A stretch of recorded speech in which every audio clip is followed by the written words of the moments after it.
Tinaguri ang Art Capital of the Philippines ang bayan ng Angono. Hometown ito ng dalawang national artists, sina Carlos Botong Francisco, na kilala sa larangan ng painting, at Lucio San Pedro, nabantog naman sa larangan ng musika.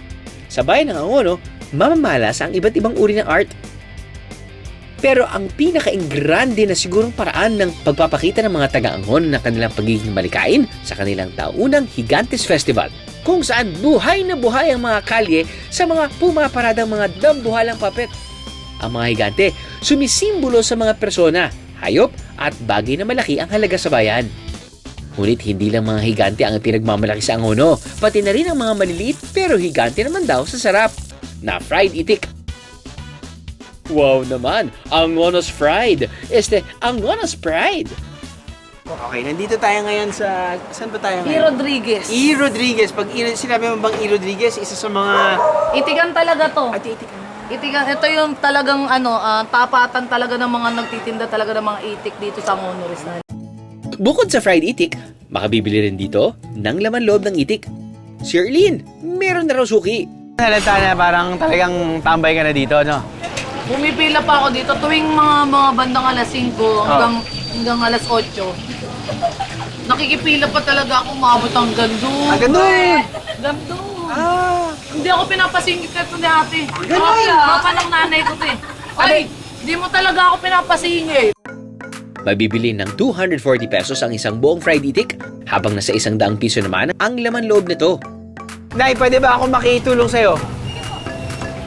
Erlene, okay ka lang dyan? Okay lang na okay ako dito. Sa tinagal-tagal kong nandito sa Angono Rizal at bumibili dito ng itik sa Marlon. Ngayon lang ako nakakita ng ganyang kapwapong tindero. Kung pwedeng ito bilhin mo, binili ko na to. Yung wala nang itik, kanin na lang dadalhin ko. Ulam na. Kaso, pamilyado na yan. Shout out, Ate Ian. Pwede nang lantakan itong fried itik, Vieros. At tuturuan tayo ni Erlene kung paano ito kainin like a local. Ganito lang po yan. Ha? Gagawin naman. Maliit lang.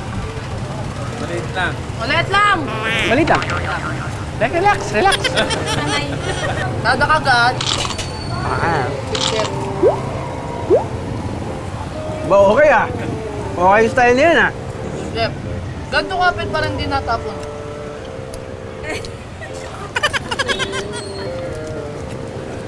Ang sarap nga. Ang sarap nga niya to. Solid, no? Oo. Mas malasa, no? Oo. Ha. Di ba? Pampang wala ng init. Tama. Sobrang init na ito. Ito hindi mainit. Hindi nagko-cool down. Ang galing. Bumisita rin kami ni Erlene sa mismong lutuan ng mga itik, kung saan nakilala namin si Ate Maylene. Mayari. Alam mo, mukhang napapansin ko sa itsura pa lang, parang ito yung isa sa mga pinakamatagal ng fried itik. Gano'n na ba katagal? Gano'ng katagal? 40 years. 40 years! Hindi pa pala ako buhay. Question. Ito yung gusto ko malaman. Bakit naging sikat ang mga itikan dito sa Angono? Chismosa ako eh. Okay. Lehitimong chismosa ako talaga eh. Ang sabi, ang Angono, o pwedeng tawagin Anggono. Anggono. Kaya daw tinawag kong ganon kasi daw maanggo. Every time na dumadaan yung mga sasakyan papunta or pagtawid pa Binangonan Oo. or Pataytay, paluwas. Dahil ang Angono daw talaga o Anggono ay parang talaga itikan. Kumbaga, yung mga buhay na itik ba? Yun yung naamoy. Ayun yung naamoy. Oo, maanggo. Maamoy. Araw-araw, nakauubos daw ng mula 200 hanggang 300 na piraso ng itik ang tindahan ni na Ate Maylene. Parang narinig ko na walang tapon yung fried itik dito. Oo, abali parang bitukan na lang na itatapon. Bito ko na lang na itatapon. Nakagagawa rin daw sila ng putahe na may sangkap na kung tawagin ay bekongking o yung ari ng itik. At ang kalderetang ito, gawa naman sa ulo ng itik. Pero si Erlene, may paboritong parte raw sa itik. Favorite part ko dyan, leeg. Yung leeg. Leeg talaga. Ayun. Dahil yung leeg, nandun talaga yung pinaka... Naglalaway Yung na ako. masama eh. Nagkukwento pa lang ako, naglalaway na ako.